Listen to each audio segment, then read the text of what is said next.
Hello and welcome to Wrestling at Random. I'm Jeremy Deemer. And I am Adam Summers. And this is the podcast where every week we review a classic TV show from a streaming service. A classic TV show. And this episode will tell you that when we say classic, it just means a certain amount of time has passed. Because we'll get into it.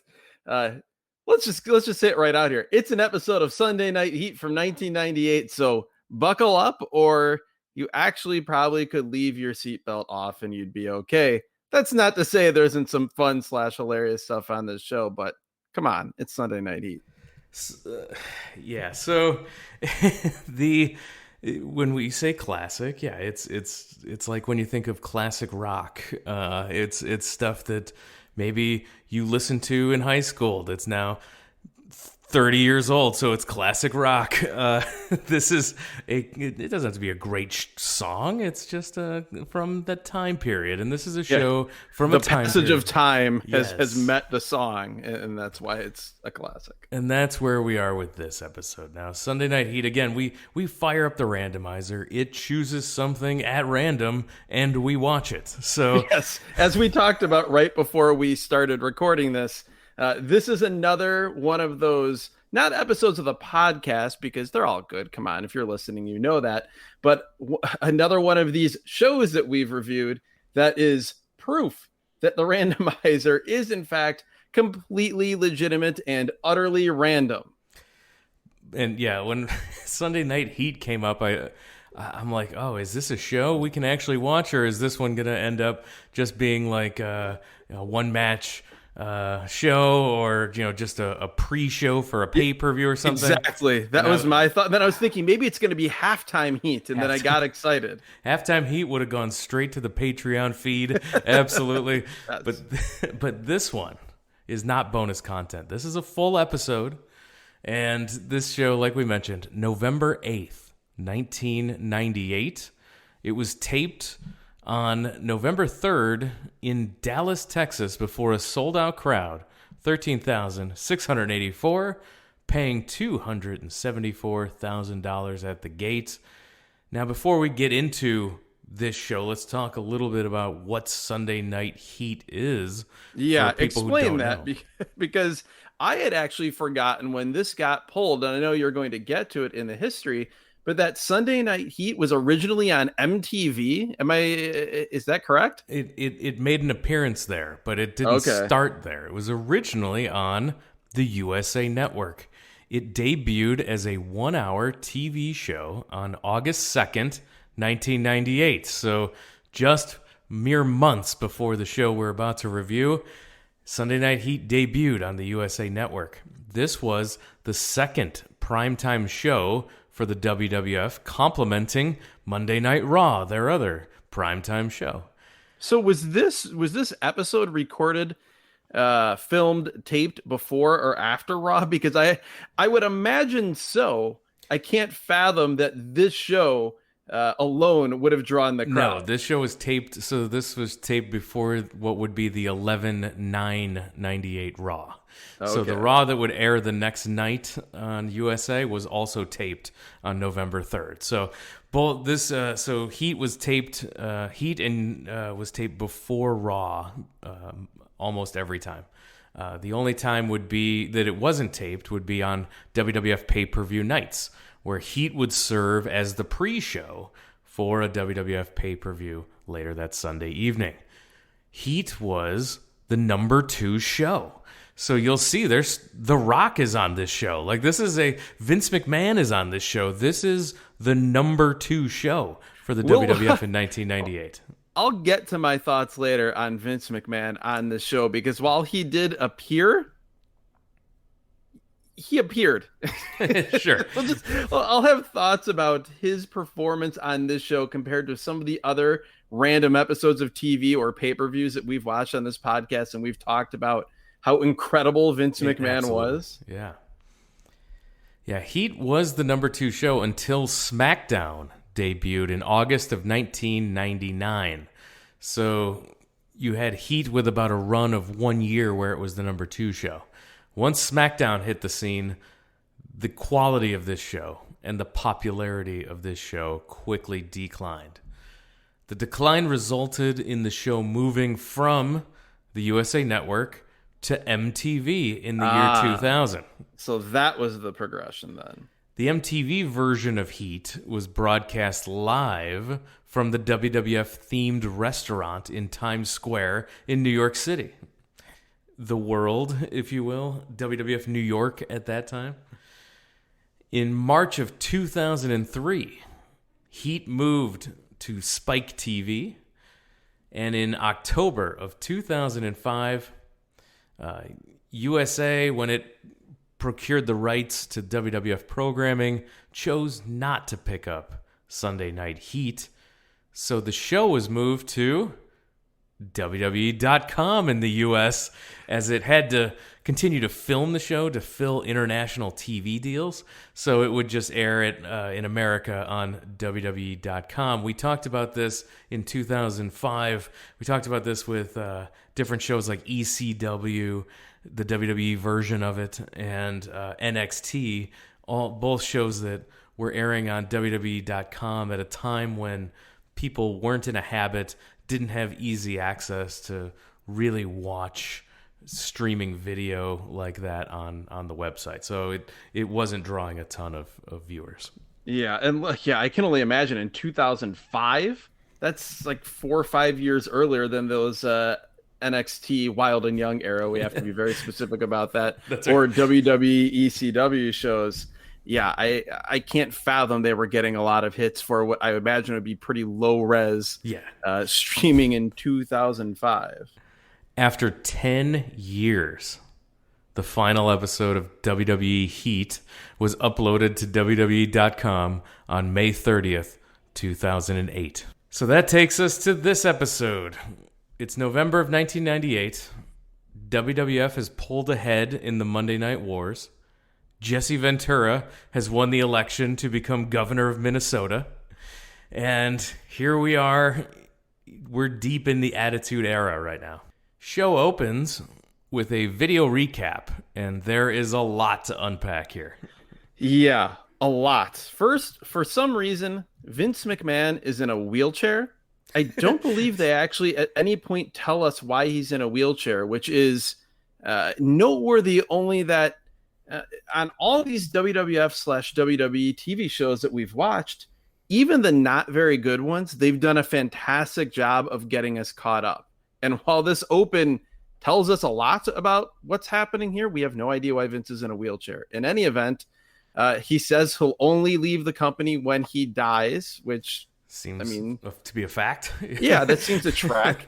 Apparently, Shane McMahon is no longer a, quote, officer of the company, whatever that means, instead of being he was an executive. He was on the board of directors, so he was an officer of the company, and he's been demoted to a lowly referee. Yes, he's been demoted to being a referee. We see stuff from ostensibly last week on Raw, where Vince says that he has a problem with the people and a problem with the people's champ, and then he screws The Rock out of a match with Ken Shamrock, which means that The Rock will not get a title shot coming up soon. Then, for some reason, The Rock gets arrested backstage, and we open with Michael Cole screaming that The Rock will get his opportunity to lash back at Mr. McMahon tonight. And lots of pyro to open the show. A lot. Yeah, I had forgotten that here, even the B show in 1998 went all full 4th of July indoors for the fireworks, the pyro, lots of smoke here. It's also noteworthy that Michael Cole's voice in 1998 seems several octaves higher than it does 20 some odd years later. And he's joined by James E. Cornette on commentary. Yeah, and say what you will about Jim Cornette, but man, he is a tremendous color commentator, and he does a great job with a whole lot of nothing here, explaining all the backstory, and we'll talk about it as the show goes on, but I thought great. Cornette was awesome on this show. Yeah, I agree 100%. I thought that here, as you said, on this show that did not have a lot to work with, I thought he did one of the better jobs of any color commentator on any of these TV shows we've watched and reviewed so far. Our opening match, Too Much, the team of Too Sexy Brian Christopher and Scotty Too Hot Taylor. Yeah, this is this is prior to them being too cool and being just Grandmaster Sexy and Scotty Too Hottie. Here they are. Too much. They're too much, which is a very accurate description, much more than too cool would be later on. They're wearing matching orange and black tights that seem as though they have joined Team Taz here in 1998. Brian Christopher is every bit as extra as you would ever imagine. Scott Taylor is just not this version of him. And granted, he as Scotty Too Hottie is one of my least favorite wrestlers, but at least he got over. Here he's got strong, just a guy energy. Yeah, well, these guys were both just nobody cared. Like, no, they were basically 1998. Well done. Yes, and nobody cared. Scotty, he grabs the mic for a promo. He's got to get something off his chest. And he screams, "I love you, man." And they hug. This was lame. Their opponent, Al Snow, comes out, accompanied by Head. And we get a video recap of Raw, where Al Snow and Mankind took on the Oddities. And we see Mankind unable to find Mr. Socko, leading to Al Snow getting hit with the Northern Exposure. Yes, by a masked John Tenta, if I'm not mistaken. That's right. The masked Earthquake hits his big splash there and squashes Al Snow. That move finds its way into almost every podcast this season, by the way. The Northern Exposure, the Earthquake splash, whatever you want to call it. It's a regular here on this podcast. Also, you just gloss over the fact that here in 1998 WWF, the same year that we saw Al Snow with Head on ECW Hardcore TV, he's here on this big, brightly lit arena with dozens of fans this time with styrofoam heads. And man, oh man, does this look out of place here on Sunday Night Heat. Oh, it does. And we're back to live action. Al Snow has a mic. He explains that there's a secret organization fighting the evil organization Push because they're not getting one. Out comes Scorpio, which is Too Cold Scorpio, and Bob Holly. They come out and they are the JOB squad, the Job Squad. Yeah, and Scorpio, I guess for whatever reason they didn't want to call him Too Cold Scorpio. He has a ponytail, which is a different look for him. And then Bob Holly, when we're talking about looks, my God, Bob Holly comes out and he's got this, like, I don't know, bluish, velvetish gear, just tights and boots and knee pads. And then he has this long, blonde, like, feathered mullet haircut in 1998. Wow, I have no recollection of this Bob Holly look, particularly at this point in time. No, he still looks like the Sparky Plug version of Bob Holly. Yeah, he looks like a blonde. He's got that haircut. He's got the mullet haircut of Thurman Sparky Plug, but he does not. Most people don't remember that he had a first name, Thurman Sparky Plug. But he's got blonde hair. And no race car themed gear. So this is, he's leaning into the Job Squad look here for sure.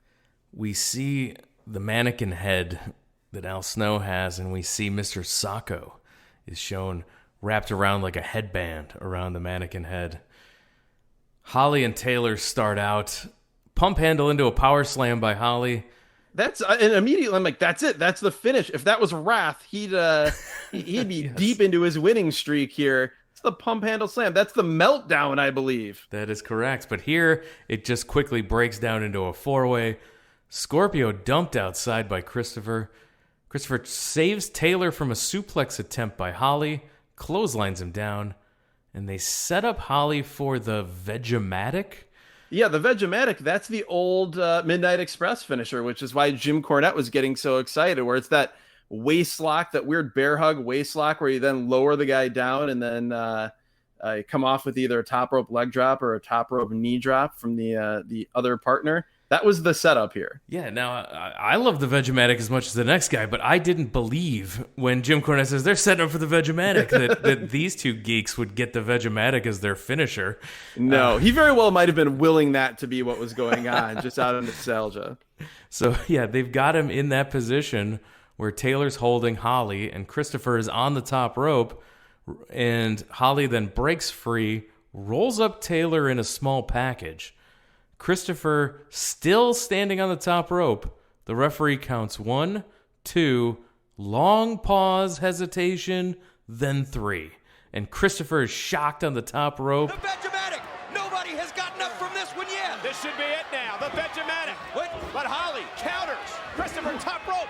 He rolls over Taylor. Here's 2 and 3. The Job Squad picks up the win. They got the job done! Job Squad. In a manner of speaking, you gotta say... Yeah, what was this? The only thing I could figure is that this is them half-heartedly trying to do like a wrestling's actually fake sort of thing, and that he didn't bother making the save because he thought since they're the Job Squad they weren't going to win, and the ref didn't want to count 3 because he's part of the push conspiracy. Oh, this all is somehow Adam, even dumber than it sounds. Adam, I'm so proud of you. You actually nailed it. I looked it up. According to Dave Meltzer, the Wrestling Observer newsletter, the ref held up on the 3 like the Job Squad was supposed to lose, but had to count 3 when nobody kicked out. So dumb. And this is one of those things that if it was in WCW, people would have rightfully just absolutely destroyed it. But here it's completely forgotten, I guess. Yep, I had to look it up, but I'm proud of you for for figuring that out. I don't know. I'm actually a little bit more disturbed that apparently my familiarity with terrible worked shoot, fake, trying to make people believe that wrestling is fake / real / whatever, that I've watched enough of that garbage that this immediately stood out to me as that. Cole and Cornette tell us what's coming up on the show. A Sable training video. European champion X-Pac versus man's man Steven Regal. That sounds exciting, at least. I hear that, yeah. And I perk up and say, man, we're going to get ourselves a good TV wrestling match here on Sunday Night Heat. And I'm going to get to splice in Regal's man's man theme song. I'm so excited. Well, yeah, we see the graphic, and it is William / Steven Regal, which on this show, nobody can still figure out which one he is. But he's got a yellow hard hat.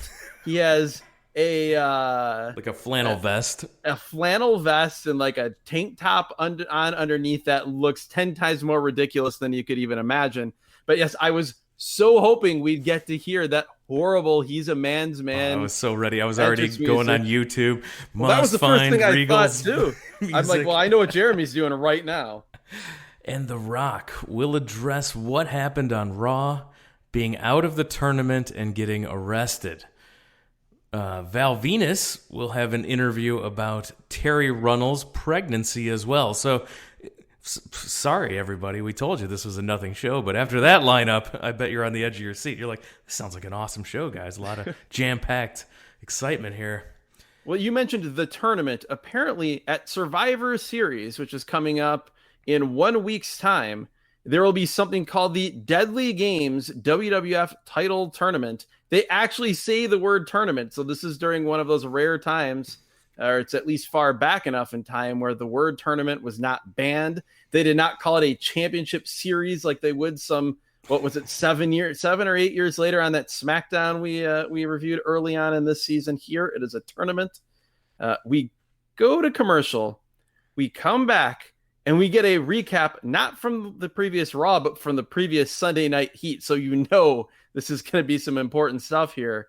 And it's Terry Runnels. She's in the ring. She is excited to announce that she is pregnant. She says, "We are pregnant."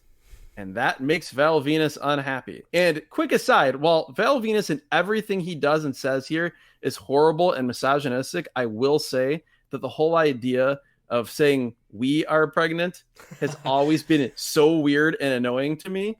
So I'm like 0.05% with Val Venis here before he says all the horrible things that take me completely away from him. Yeah, she's so happy, but Val says, we are not pregnant. You are pregnant. It's not our problem. It's your problem.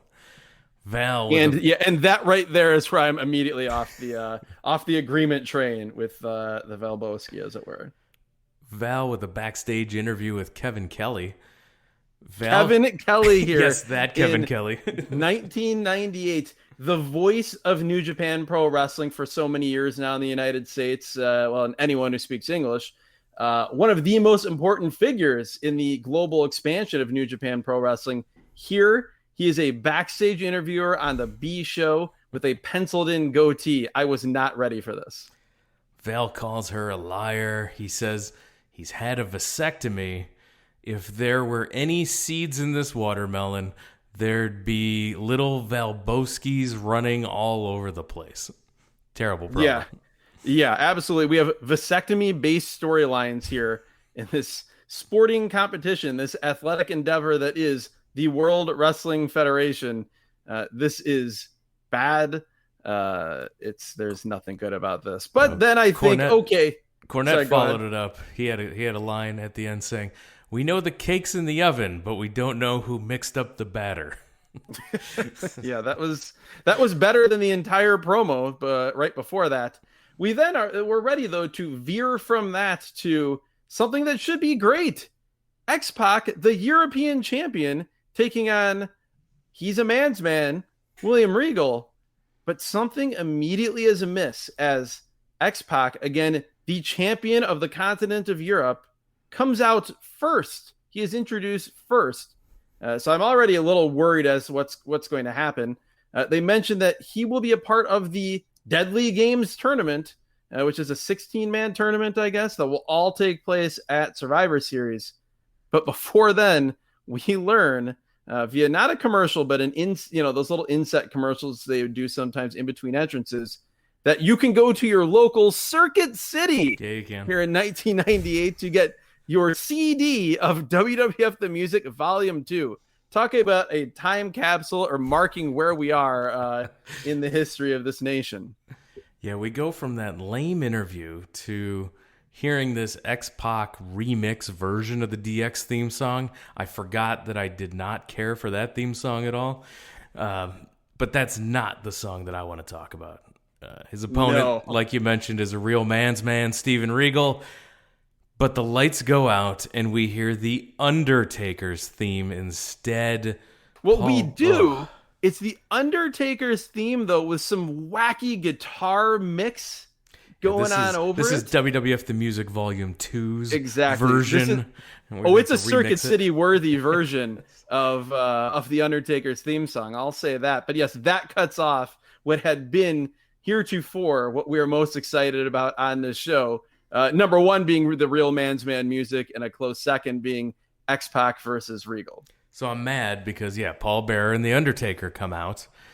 So I'm not going to get to hear that song. And that You're not going to get to see Regal in his hard hat and not going to get to see man's man Regal. So we will have to save that for a different podcast. So hopefully the randomizer treats us to a man's man Steven Regal match at some point. I had that music all queued up. Now I got to save it for another podcast.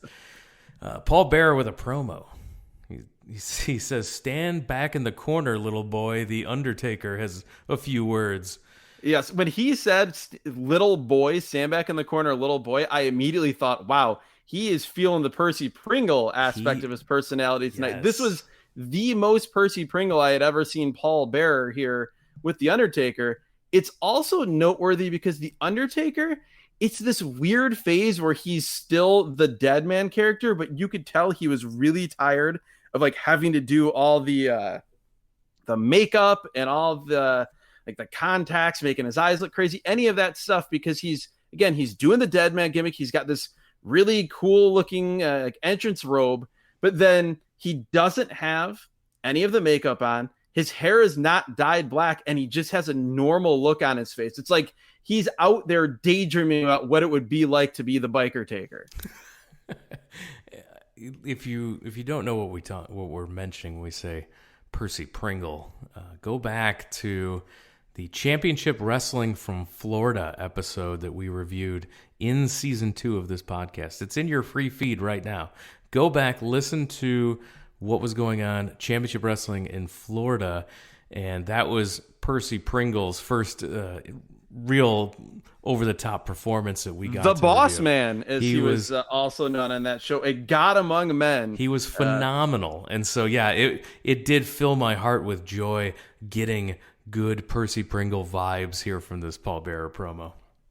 Yeah, absolutely. That was then followed up with what was by far my favorite line and my favorite moment of this show. I'll just cat out of the bag right now. X-Pac then says, and this is a direct quote, "Take, I got the utmost respect for you." He shortened Undertaker's nickname even shorter. He's not the Undertaker. He's not Taker. He's just Take. It was the most Sean Waltman thing that's ever been said on a TV program, particularly about the Undertaker. And then he follows that up in the same sentence by saying, "Okay, I'm just going to restart. The line is, take, I got the utmost respect for you, but I got Steve Regal tonight. Maybe you should get other TV time." He was just having a good old time here on Sunday Night Heat. With his buddy Take. He says, yeah, you should Take, and he's going to fight Steve. You should get other TV time instead of coming in on mine. Undertaker quickly attacks him, chokeslams X-Pac. Paul Bearer calls him a little boy again, and then they walk away, leaving X-Pac laying. Well, my thought was, is Regal dead backstage? Because otherwise, this match has not started. Come out and take back your European title. I thought he came off, Regal, not even appearing on the show, came off the worst of anybody on here. They talk about how The Undertaker could rip through the tournament, as him and Kane will meet in round 2 of the tournament. They both have buys out of the first round. So maybe this isn't a 16-man tournament. Briscoe, Patterson, and Sergeant Slaughter are waiting for Vince McMahon to arrive. We see a clip from Raw where the Boss Man is beating up those same associates inside a steel cage. Live shots, we see the Boss Man. When you say that, we're not talking about not Percy Pringle from the mid-'80s. The big Boss Man here in 1998, if you had forgotten, he was now, look-wise, he had graduated from the Cobb County, Georgia Police Department to the SWAT team. He's dressed in all black, looking pretty much exactly the same as he did 10 years ago. And he is the personal security force, I guess you could say, for Mr. McMahon. Yeah, he could have slid right into the Shield in the 20 teens there. Absolutely. Good call. So, yeah, the big Boss Man is there. We see the live shot, the limo arriving. The Boss Man and McMahon came out of the limo. Briscoe helping Vince into the wheelchair is high comedy. And once Vince gets in the wheelchair, he tells his associates, discipline is the cornerstone of corporate communication. I hope you all learned a lesson. Yeah, that line was something else. I was greatly amused, though, you talked about Patterson, but I thought Jerry Briscoe here was particularly funny when the door opens up and Jerry's like, "I got your chair waiting for you, sir. Great to see you, sir." So they're kissing his ass, and Vince is ready to go on a rampage again with the Boss Man as his muscle. Mark Merrow with Women's Champion Jacqueline versus The Godfather, and during his entrance, it says with, quote, friends. I lost it. Yes, the actual graphic on the screen as The Godfather, who has a extremely thinly veiled pimp character here in 1998 in the WWF. Again, the Attitude Era, not to be confused with the Ratitude Era. But and that is not a reference to the Friends. That's a reference to NXT whatever. Wild and Young. Yes, NXT Wild and Young. Conor O'Brien. God, I hate myself for remembering that name. I believe that's, yes, the Ascension guy. Ascension Connor. Yeah. But in any event, here, the graphic actually says, as it's the Godfather with these three women, it says Godfather with friends. We see, and also you just steamrolled over the fact that somehow in 1998 Mark Miro is still in the WWF. He is, yeah. I had no recollection of him still being there. He's here with Jacqueline. He has his boxing trunks hiked up almost to his nose. He's hairy. He's not in as great of shape. This is a far cry from Johnny B. Bad at WrestleWar 92, or in that boxing match with Scotty Flamingo at the Clash of the Champions. No, this is marvelous Mark Mero. And yeah, we see in the ring Shane McMahon. He's your referee. So Vince and his associates will be watching this match from the back. They will. And my God, this scene of these guys in the back, you think of more modern, and when I say modern, I mean even within the last 20 years, episodes of Raw or other WWF television, where when they're backstage, it looks like a big, nice office, and there's a huge TV that everyone is standing awkwardly watching. Here, it's a pretty nondescript office. There's like 5 people, including Vince, back there, and they're watching this on like an iPod Nano size monitor, like 15 feet away. This is weird. Yeah, if Shane doesn't do a good job, then he will be demoted to the ring crew, they say. So Godfather has the mic. He says, normally I offer the hose to you, but your luck with women, I'll leave mine away from you. Instead, what about the friends, though? Ass. Is he offering the friends to referee Shane McMahon? It's possible. So Mero starts out with punches and a back elbow. Godfather counters, throws Mero into the buckle a couple times. He charges in at Mero, but Mark Mero ducks and backdrops Godfather all the way to the floor. We cut to the back, not picture in picture, just to the back where we see Vince, and he's saying, the government thought I'd be wearing stripes, but it never happened. Back to the ring. Yeah, that was so weird and rambling. And also the they tried to do this as if it was live, like you would see on Raw, but it was so obviously taped at a completely different time, at least to me, because the cuts back and forth were so bad, like soap opera level bad. And like the audio of them in the back was bleeding over, like way before, like while they were still wrestling in the ring. Like you would see Miro and the Godfather doing moves. There'd be no ambient sound from the arena, and you would just hear Vince McMahon and Sergeant Slaughter and everyone like making fun of these guys. It was really, really weird, and just not the normal WWE WWF production values you would expect. Mero from the apron, over the top, into the ring with a splash. Jacqueline's choking the Godfather behind Shane's back, and Vince is outraged that he's doing a bad job as referee here. Mero slams Godfather, goes to the top, but Godfather crotches him on the top rope. Clotheslined by the Godfather. We get an annoying quick cut to Vince watching in the back.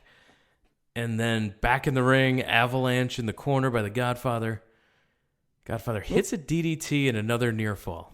Yeah, a counter DDT to the backdrop. He also hit a nice arm wringer standing sidekick that was reminiscent of Booker T. That was always one of my favorite moves for him to do in Revenge for the N64.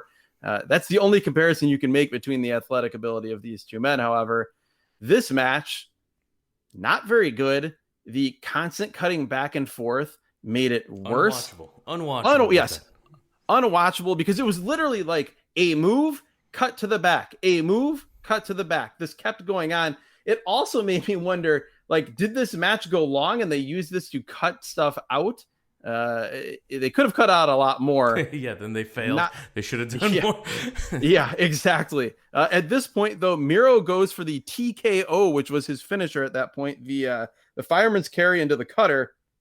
The Godfather reverses it and somehow hits the pimp drop Death Valley Driver. It should have been called the friend drop, but it was here called the pimp drop. It was more of an attitude adjustment like John Cena does than an actual Death Valley Driver. Yes, on the Death Valley Driver to attitude adjustment spectrum, this veered much closer to John Cena than it did Perry Saturn or Louis Spicolli. Yes, it did.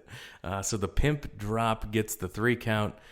In the back, everyone is applauding Shane, saying he might make a pretty good referee. Yeah, at least he can count to 3.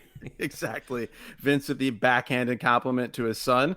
And then a non-backhanded slap, just a regular slap back at the ringside area as Jackie slaps Godfather, and he apparently likes it, I guess. And then we go directly from that to Jackie's opponent for the women's championship, a backstage training video of sorts with Sable. Yeah, so Sable's training. She's working out in very revealing outfits in slow motion, wearing outfits that no one would wear while working out. No, only if you were doing a photo shoot in a gym that had nothing to do with working out would you be wearing these outfits. I also love that in the midst of all this weightlifting, they then worked in her throwing one kick at a kick pad. I was amused by that. There you go. She's ready to fight now. After this montage, we hear Jim Cornette say, she's serious about their training. Yeah, I wonder how many drinks Jim Cornette had to take, or how much extra they had to pay him to say that. We get an update from Kevin Kelly on X-Pac's condition. X-Pac says, Undertaker tomorrow on Raw. So he's serious. He's not calling him Take here. He's calling him Undertaker. He beat the Take out of him. He now dresses him properly as Undertaker. He's also sitting on a I don't know, on a production box in back, just in the middle of the backstage area, and he's got the New Age Outlaws with him. Undertaker tomorrow night on Raw. I'm not saying I'll beat you, but we will fight. So X-Pac versus Undertaker on Raw. After commercial, the WWF Tag Team Champions, the New Age Outlaws, come out. That's the Road Dogg and Billy Gunn. B.A. Billy Gunn, as they said here on this show. Because apparently Attitude Era, you had to say friends, and you had to say B.A. He then, I'm sure, upset the USA Network censors by calling himself, in fact, the Badass Billy Gunn. They do their whole sing-song introduction, and my God, I had forgotten how much the people loved doing that. The whole ladies and gentlemen, boys and girls, and then the Billy Gunn, 2 words for you. This is the era, more than any time in wrestling history, of WWF fans just wanting to sing along and talk along with the wrestlers as they do their promos. Even before Road Dogg does his shtick, just the team coming out, they are way more popular than anybody remembers. Who's listening to the show? Sure. If you think you remember how popular they were, you are wrong. They were more popular.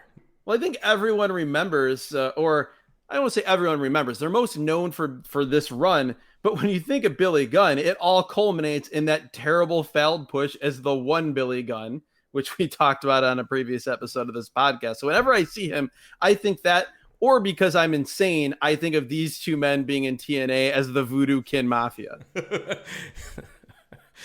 Oh, good pull. Yeah. So the Road Dogg, after his shtick, he does his intro, but Mr. McMahon and his crew come out on the apron, on the stage. The Outlaws, I wish it was on the apron. It would have been closer to an actual wrestling match than most of what we got in a wheelchair. He's coming out on the stage. The Outlaws, I've got 2 words for you: triple threat at Survivor Series. Yes, Vince says that to the Outlaws, and Vince sounds like he just woke up. He does not care. He is low energy Vince McMahon here. He could not care less about being here. And obviously, I would imagine he's thinking, well, okay, I'm Vince McMahon. I'm involved in the storyline with The Rock. Obviously, I own the company. I'm the big focal point here. And what am I doing this evening so far? I am announcing a triple threat that will, the men who comprise this match will be the New Age Outlaws, the Headbangers, and Mark Henry, and D'Lo Brown. And that's the end of the segment. It just ends right there. Yeah, it was very weird. But after the segment ends, Cole says, and talk about a way to sell you on staying tuned in. Why did they come out? What were the Road... Like, if Vince McMahon didn't come out, what were the Road Dogg and Billy Gunn going to do? They were just going to do their catchphrase and then go to the back, which is pretty much the best use of them on a show. But after this, Michael Cole says something that makes me think that, man, he would have been so perfect for TNA. He could have nailed the vibe of the Vince Russo era of TNA, as he says, quote, "Still to come, another disgruntled Survivor Series competitor." Yes, as we're going to commercial, we're told Jeff Jarrett with Deborah will take on Droz of LOD 2000, which I forgot was a thing. Yes, Jeff Jarrett versus Droz of LOD 2000. I also note that as they, we'll get to that in a second. I have specific thoughts on how clearly Vince McMahon had a type. We'll get to that momentarily. Yeah, they're showing Deborah primping her dress, getting ready to come out, and Cornette with a funny line says, "That's a nice dress she's almost wearing." Yes, another very good Jim Cornette line. We see a clip from Raw where Vince tells Stone Cold Steve Austin that you will face the Boss Man in the opening round of the Survivor Series tournament. Austin, he came down in the main event of Raw here, climbed the cage, and attacked the Boss Man inside the cage. Ostensibly making the save for the associates, Patterson, Briscoe, and Sergeant Slaughter. Obviously, that wasn't his motivation, but that's functionally what he did. And how do they pay him back? Because they're such pathetic sycophants, they attack Austin and make the save for Boss Man, who was just killing them. That actually was great and so perfect for who these guys are, their characters right now. May I tell you whom you will be facing in the opening round of the Survivor Series? The Big Boss Man. Wow, what a deadly game that's going to be. The game got deadlier that night as Mr. McMahon ordered the Boss Man to dismantle his incompetent associates. Enter the Rattlesnake. Wait a minute, there's Austin. Austin's coming for the Boss Man. Austin's not going to wait until the Survivor Series. The Rattlesnake is kicking ass. Austin, right in the leg. Patterson then down him. The Boss Man with a nice stick. Oh, the assaulting Austin. Austin's being decimated by the Boss Man's nice stick. At Survivor Series, Stone Cold Steve Austin will have to win 4 matches in one night to recapture the WWF title. But what looms in the first round for the Rattlesnake may have already sealed his fate. What a deadly game that's going to be. Attitude Era Jim Ross calling a Steve Austin beatdown is some of the greatest stuff you will ever hear. It is amazing. Yeah, I'm still partial to late 80s, early 90s WCW Jim Ross, just in terms of calling a match. But he absolutely hit his zenith as far as calling angles and beatdowns here around this time period. I mean, you could say if you go back and watch some of the old Mid-South stuff, he had some pretty incredible moments that are on par with this. But yeah, when you watch this and you hear Jim Ross call this, you then think, man, how many great moments were wasted years later when they had Michael Cole on the call for things like this rather than Jim Ross. Owen Hart makes his way down in street clothes with no music. He joins the commentary team. Yeah, he's retired, apparently. The fans are chanting Nuggets, which I had completely forgotten about, and then immediately remembered that was their that was the fans' nickname for him. And yeah, I also just, damn, Owen Hart. We haven't seen enough of him on this podcast. It always makes me so sad. He was one of my favorite wrestlers growing up. We all know how he tragically died, and this is, not terribly long before then. Yeah, we're shown a video recapping of why Owen is retired. Dan Severn is out there with a neck brace on and was confronting Owen, who had attacked him, and Blackman came down to so after Owen attacks Dan Severn in his neck brace. Then Blackman comes down, Steve Blackman, to chase Owen away. Blackman then attacks Owen in the back, but the Blue Blazer makes the save. And we're told, why did you attack Dan Severn? And Owen reminds us that he's not the Blue Blazer and he's retired. Yeah, literally my only thought about this entire segment is Owen Hart deserved so much better than being saddled with Dan Severn and waste. Steve Blackman in a Blue Blazer based storyline. Just horrendous. One of the best wrestlers in the company by far still at this point, and he's just stuck in absolute mid card, less than that hell here. No, and if that recap sounded choppy and didn't make a lot of sense, like, you should have seen the video. That's exactly it made no sense. Yes, that's Again, how the video was presented. Of all the WWF TV shows or even pay-per-views that we've watched, from a production standpoint, this is the least inspired thing we've seen, and that includes NXT Wild and Young era. That includes WWE ECW.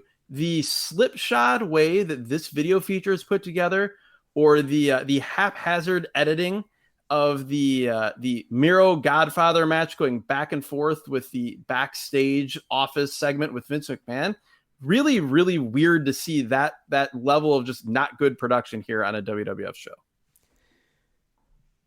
Jeff Jarrett with Deborah McMichael make their way to the ring.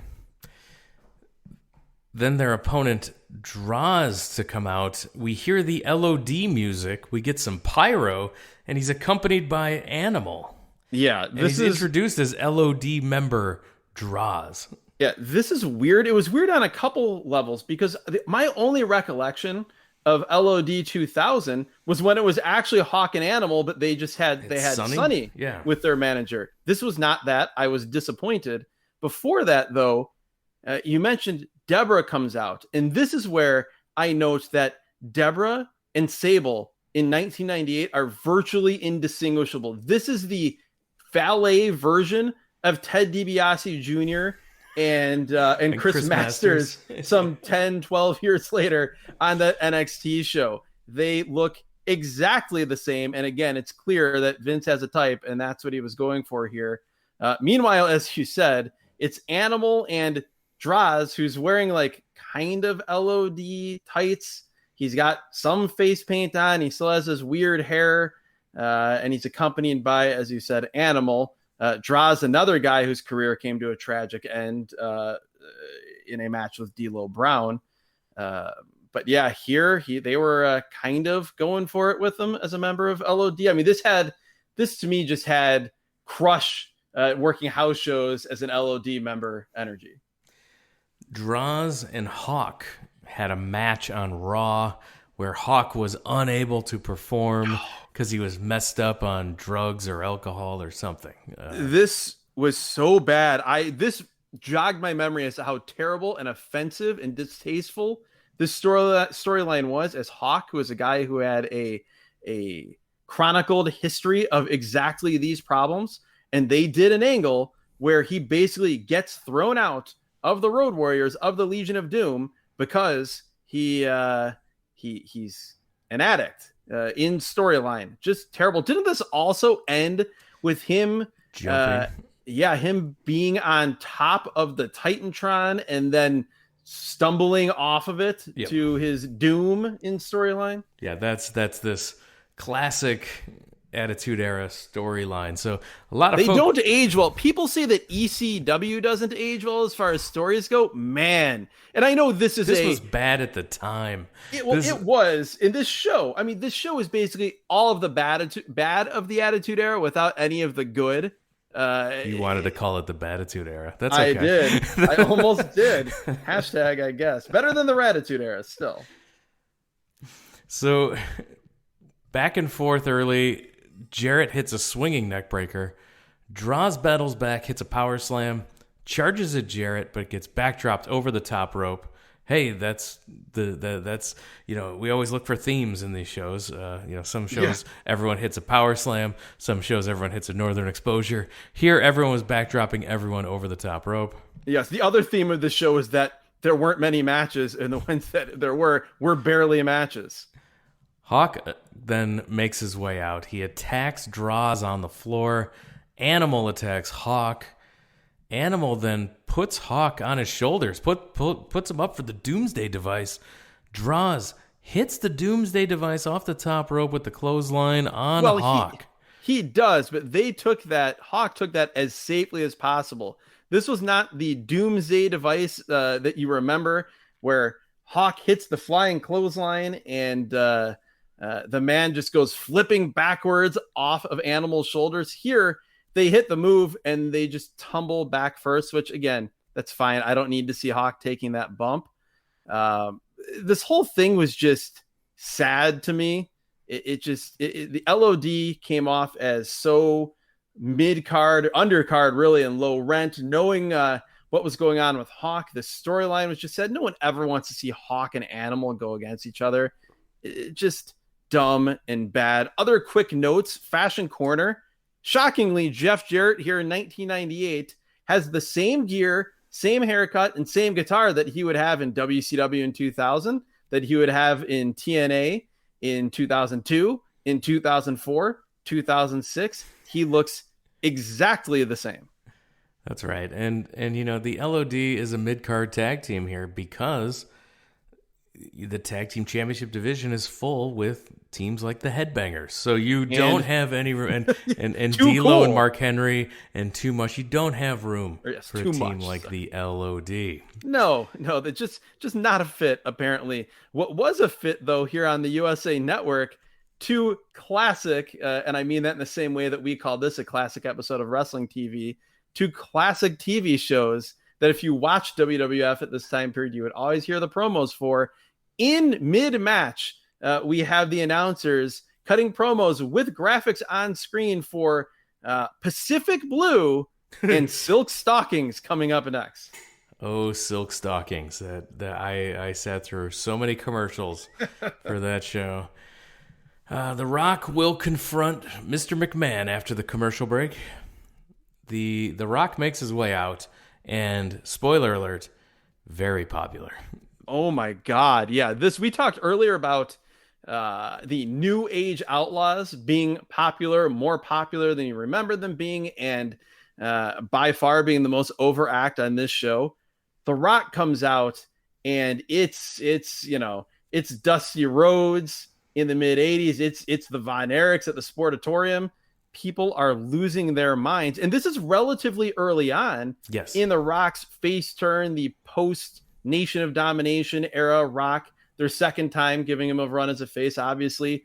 When he first came into the company as Rocky Maivia, and the crowd did not take to him at all. Second time worked out better. He says, I'm here to take back my spot in the Survivor Series tournament and to take his position as the number one contender for the WWF title. He's here to set the people's record straight. Vince makes his way to the stage. He says, this isn't personal, it's just business.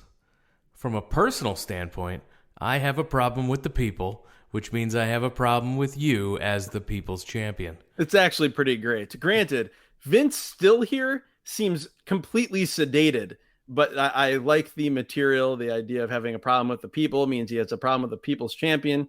He then says he doesn't really give a damn about The Rock one way or the other personally. Says he's just another piece of meat on the roster. But then he says, I can't get to each of the people, and oh, I wish I could. But Rock, I can get to you. And by doing that, I can get to each of them, and that makes me feel real good. Just a masterful, this actually here was a great delivery. This was great. From Vince, and it was the perfect, very quick encapsulation of why he's trying to screw The Rock. Like, you don't need any more depth to it than that. This week on Raw, you'll be in a match with Mark Henry.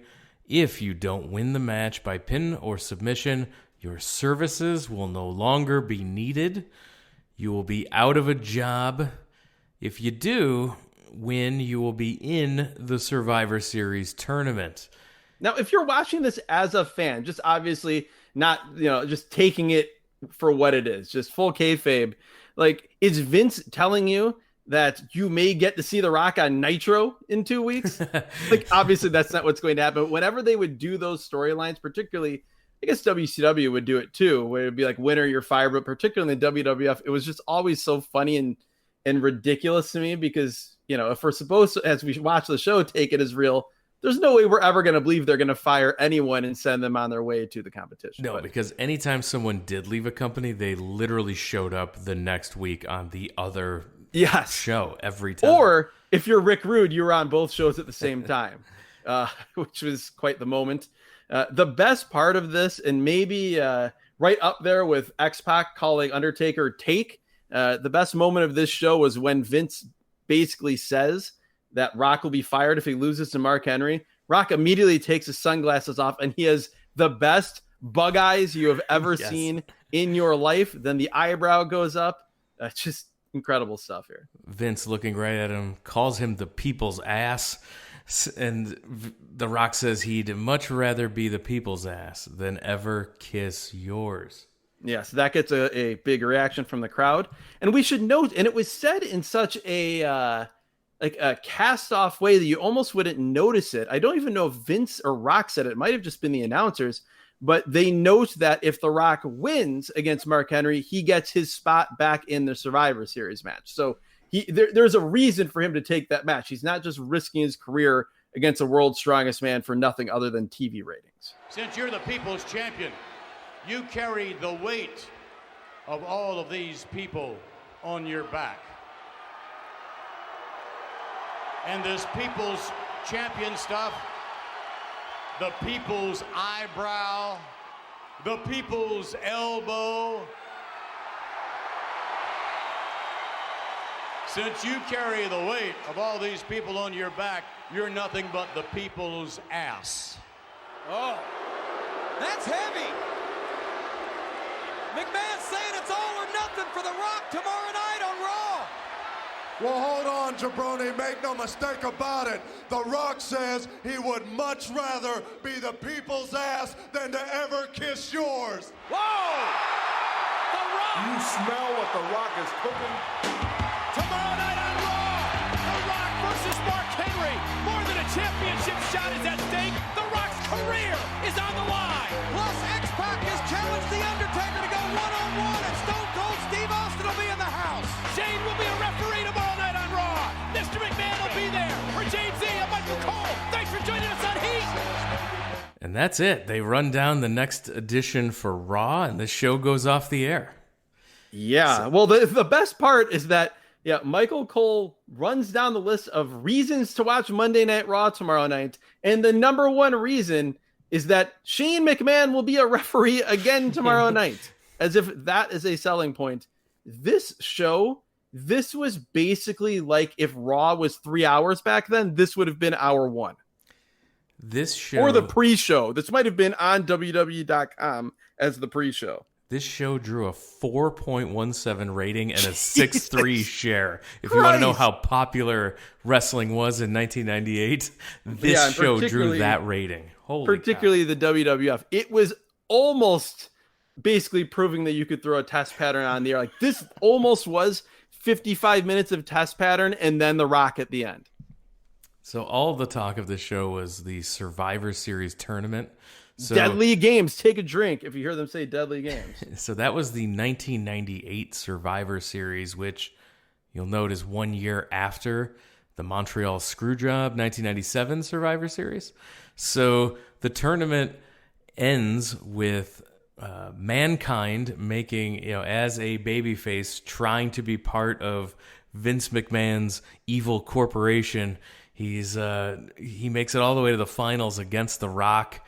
And he's trying to win it for Vince, and Vince, of course, when The Rock puts him in a sharpshooter, calls for the bell. They redo the Montreal finish. God, everybody was so obsessed for the next 10 years with redoing the screw job. It never worked. It never got any heat. People never cared, but they constantly tried to recreate what that was without understanding why in its own messed up way that resonated with people. Yeah, so Rock wins the tournament, becomes the WWF champion, and goes back heel to join McMahon's Evil Corporation. Yes, the corporate champion. Yes, so that is where we are in 1998. That's the end of this show.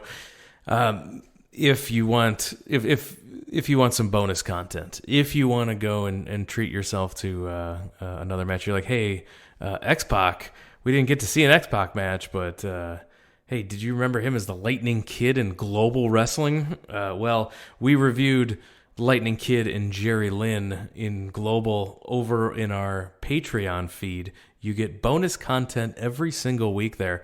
Patreon.com/wrestling@random. Sign up there. You get a free you get the free feed, and you'll also get bonus content every single week. Yes, when we say every single week, we are at almost if you're listening to this in linear fashion, we have nearly 20 additional shows exclusive to that Patreon feed. That if you've never subscribed, that means you've never heard any of those shows. If you can't get enough of this, there's so much more over there, and it runs the gamut. There's some great stuff. You mentioned that Lightning Kid Jerry Lynn match, the very first episode on the Patreon, where we review a 5-star match between Ric Flair and Barry Windham. But if you're a fan of the not so good stuff, maybe you enjoy podcasts where we talk about shows like this episode of Sunday Night Heat more than anything else, we've got some stuff for you over there as well, including the episode of NWA TNA weekly pay-per-view where a little person pulls out a gun in the ring. Yeah, we reviewed episode the TNA pay-per-view number 8 in season 1 of this free feed. We've got the predecessor to that over in the Patreon, and the reason we watched that show was because a patron commissioned it. They became the randomizer. They chose a show for us to watch, and you can do that over at the Patreon as well. So there's bonus content. There's the ability to be the randomizer and pick a show for us to watch. There's also t-shirts available as well. So make sure I'm mailing out more t-shirts this week. Make sure you get in there, you sign up, you get all the bonus content. And when you sign up for the bonus content, I will mail you Wrestling at Random stickers and a WCW trading card from the early 90s. Yes, who knows who you might get? Yeah, who knows? Maybe you'll get, maybe you'll get Johnny B. Bad before he was a marvelous Mark Miro. Yes, we've got plenty of cards and stickers to go around, so make sure you go and subscribe. Patreon.com/wrestling@random. You can interact with the show on Twitter or Instagram at WrestleAtRandom, and make sure that you subscribe to the podcast. That's the best way to support us. If you can't support us financially through the Patreon, support us by subscribing to the podcast, telling your wrestling fan friends about the show, show them how to subscribe to the podcast, tell your friends that used to be wrestling fans about it. Maybe they only watch the Attitude Era and they want to go listen to this episode of Sunday Night Heat coverage. Yeah, and make sure to also tell your former friends who you know are wrestling fans. Maybe you guys, maybe you worked together and you had a Briscoe and Patterson type of relationship. Having to support an awful boss. Maybe that led to you guys have a falling out. Maybe this podcast can mend the fences. Probably not, but maybe they'll look back fondly. Maybe they're a huge fan of Sunday Night Heat. Apparently, there were millions of people who were. All the links to everything I just mentioned and the entire back catalog of this podcast, Season 1, where we reviewed major events, pay-per-views, etc., that's all there. Season 2, weekly television shows. The entire back catalog is there waiting for you. If you haven't gone back and listened to some of those episodes we referenced throughout the show, go back and listen to some of those episodes. They are evergreen content. It's as new as the day it came out. You can drop right in and listen to an episode, and it's brand new to you. So make sure that you go back and hit all of those. WrestlingAtRandom.com is the place to do it. And with that, we're going to call it a podcast. We're going to wrap it up this week. Adam, thanks for joining us. Thank you, Jeremy. I do have to quickly mention, you haven't said what your favorite and least favorite thing was on this show. I pretty clearly thought that X-Pac saying "take" and The Rock's bug eyes were my favorite. So that tells you about what the actual in-ring wrestling product was here on this show. Worst thing. Oh man, I would say worst thing actually was the everything with Hawk. It just depressed me, and I found it really distasteful. Yeah, I'll say the best thing were the Rock's bug eyes, the ovations received by the New Age Outlaws and the Rock. I forgot. You just don't see that very often in wrestling modern times. You don't see a pop like those guys got, and definitely Jim Cornette's commentary and enthusiasm, trying to make this seem like a thing when it was totally not a thing. Jim Cornette did a great job. And, you know, my least favorite thing, LOD stuff was bad, but I just couldn't. The going back and forth to the back for Vince watching Shane as referee was just horrendous production. Worst part of the show, and also just terrible content. It was just not good. It wasn't funny. It wasn't interesting. It just wasn't good. So that was, definitely. Thanks for reminding me. This was such a nothing that I just blew right past it. But yeah, it happens sometimes. As you always say, the randomizer giveth and it taketh away. I guess, there's not a whole lot that we could say, man, I'm really glad in the end that it pulled this show. This is one of those where it's just, you take the L, you laugh, you make fun of some of the ridiculous stuff, and you move on. So again, thanks for joining us, Adam. Thank you, Jeremy. It was still fun. I enjoyed it. I hope everyone out there listening enjoyed it as well. Take it from us. You don't need to go back and watch this show. But nope, we've recapped you. You're good. Yeah, you're good. You don't have to go watch. But we do want to thank everyone for listening, and we'll talk to you again next time.